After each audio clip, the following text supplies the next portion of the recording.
Ram, ma'am, मेरी बेटी आज लंदन से आ रही है। शक्ति उसे लेने गया लेकिन उसकी कोई खबर नहीं है। क्या तुम उसे एयरपोर्ट से ले आओगे? Sure ma'am. तुमने उसे देखा नहीं है ना, तो उसका नंबर ले लो।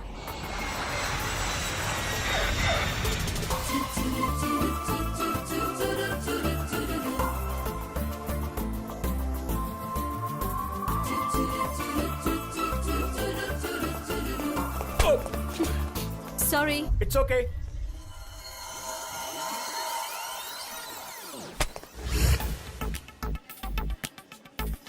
Excuse me, yes. तुमने जानबूझकर टक्कर मारी ना? नहीं तो हाँ, तुमने जानबूझकर टक्कर मारी। बिल्कुल सही कहा आपने। आपको मजा आया ना?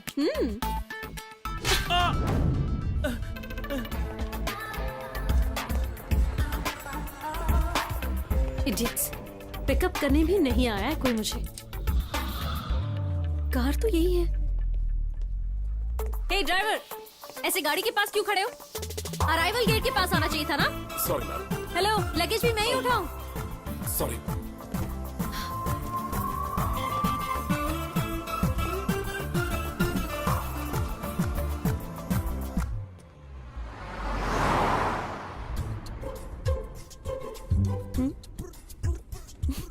गाड़ी का एसी चालू रख के आराम कर रहे थे, नहीं मैडम, तो फिर इतना चिल कैसे हुआ?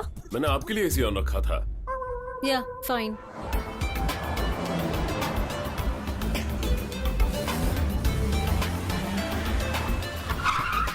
वेलकम। प्रिया, कैसी हो बेटा? ये कैसा ड्राइवर रखा हुआ है? उसे मेरा लगेज भी नहीं उठाया। वो ड्राइवर नहीं है, फ्रंट ऑफिस मैनेजर है। उसने आईएएस एग्जाम लिखा है और रिजल्ट के लिए वेट कर रहा है। ड्राइवर नहीं था इसलिए मैंने उसे भेजा था। ये लो, तुम अंदर जाओ, मैं आती हूँ। Hello, what's your problem? आप ड्राइवर नहीं हो ये बता नहीं सकते थे? अब बताएंगे नहीं तो पता कैसे चलेगा? It's okay. ऐसे कैसे इट्स ओके? आपने बताया होता तो मैं उस तरह से बात नहीं करती आपसे। आप मुझे बताते नहीं, मुझे आपसे माफी मांगनी पड़ती और आखिरकार मैं ही बुरी बन जाती। क्यों? आप जैसा सोच रही हैं अपने वैसा। आप को इंफीरियर बनाते हो और दूसरों को फिर गलत कहते हो। ऐसी है ना? एक काम करते हैं, आप गाड़ी में बैठिए, मैं आपको वापस एयरपोर्ट पर ड्रॉप करता हूँ। आप अंदर से आइए, प्लेकार्ड पर आपका नाम होगा। मैं आपका लगेज उठाकर गाड़ी में रखूंगा, फिर कहूंगा कि मैं ड्राइवर नहीं फ्रंट ऑफिस मैनेजर हूँ। उसके बाद आप गाड़ी में बैठिएगा, मैं आपको घर लाकर छोड़ दूंगा और मामला सेटल हो जाएगा। Hello, damn it. दिया, दिया, तुम आ गई दिया। ए मेरे मूर्ख मामा, मुझे एयरपोर्ट पे लेने क्यों नहीं आए? कहाँ घूम रहे थे तुम? मैं एक अच्छा काम करने गया था, लेकिन मुझे हिंदी पूरी तरह नहीं आती, इसलिए मेरा बैंड बच गया। इतने साल दिल्ली में रह चुके हो और तुम्हें अभी तक हिंदी नहीं आती है? अरे हिंदी बोलना पड़े तो बोल सकता हूँ, लेकिन ऐसा लगता है कि इधर सब चाहते हैं कि हम हिंदी में हंसे और हिंदी में रोए। यहाँ के लोग पूरे पागल है दिया। मेरी बात सुनो दिया, जब तुम यहाँ नहीं थी तो इस घर में किसी ने मेरी इज्जत नहीं की, पता है तुम्हें? मैंने भी कब की है। वो चलता है क्योंकि तुम बचपन से ही ऐसी हो। मैं तेरा मामा हूँ, इसलिए तुमसे ये एक्सपेक्ट नहीं करता हूँ। अब से तुम्हारा मैनेजर, पीए, ड्राइवर, सिक्योरिटी, ये सब मैं ही हूँ। सच में? क्या? ये नेपाली सिर्फ क्या क्या ही करते रहता है, इसके अलावा इसे कुछ नहीं आता। क्या? दिया बेटी, क्या? राम को जल्दी से आने के लिए कहना, उसे बताना भूलना मत। ठीक है जी, संभल कर जाइएगा। तुझे वर्कआउट के टाइम में ही फोन आते रहते हैं। हाँ दादी माँ, दादाजी मंडप मुहूर्त के लिए गए हैं, तुझे याद है ना बेटा? 7:30 से 9 बजे तक का मुहूर्त है। अशोक का में शादी है, दूल्हे का नाम मूर्ति है, दुल्हन का नाम नंदिता है। 8:45 को मंगलसूत्र पहनाया जाएगा। करेक्ट बोला?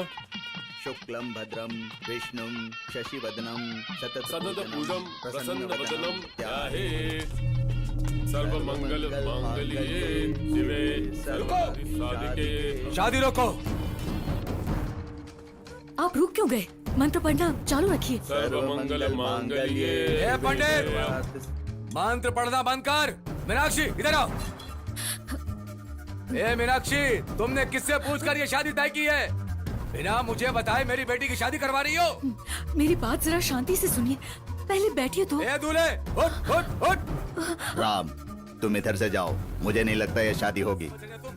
दद्दू, यहाँ बवाल मच गया और आप मुझे जाने को कह रहे हैं? होने दो, 10:30 से 12 बजे तक शुभ मुहूर्त में ये शादी करवा दूंगा। तुझे शर्म नहीं आई? डिवोर्स तो तूने दिया था मुझे, लेकिन ये तो मेरी बेटी है ना। मेरी बेटी की शादी मुझे बताए बगैर कर रही हो? ये शादी नहीं हो सकती। आपकी इसी गुंडागर्दी की वजह से मैंने आपको डिवोर्स दिया था। मैं आपके आगे हाथ जोड़ती हूँ, मेरी बेटी की जिंदगी बर्बाद मत कीजिए। अब शादी को क्यों रोक रहे हैं? शादी होने दीजिए। आप मेहरबानी करके वहाँ बैठ जाइए। 2 कौड़ी का पुलिस वाला मुझे समझाएगा?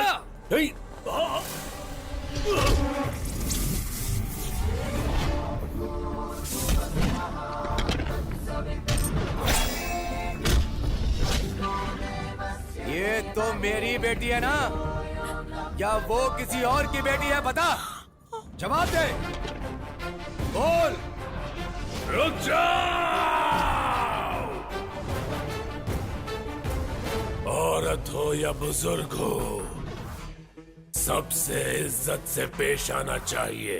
तेरी माँ ने, तेरे बाप ने तुझे ये नहीं सिखाया क्या? पंडित, निकल जाओ।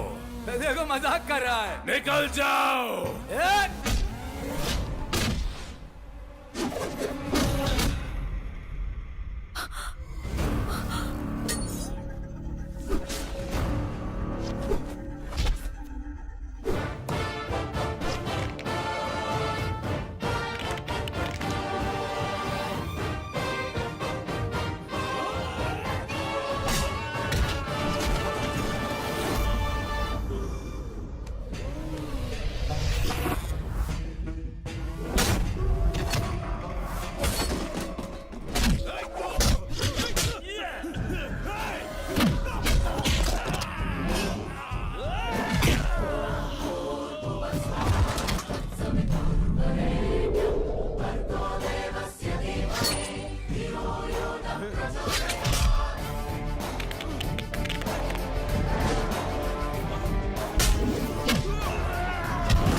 जीवन हेतुना कंठे भद्रामि सुबहे त्वं जीव सरदां शतम्। तुम्हें इतना गुस्सा कहाँ से आया?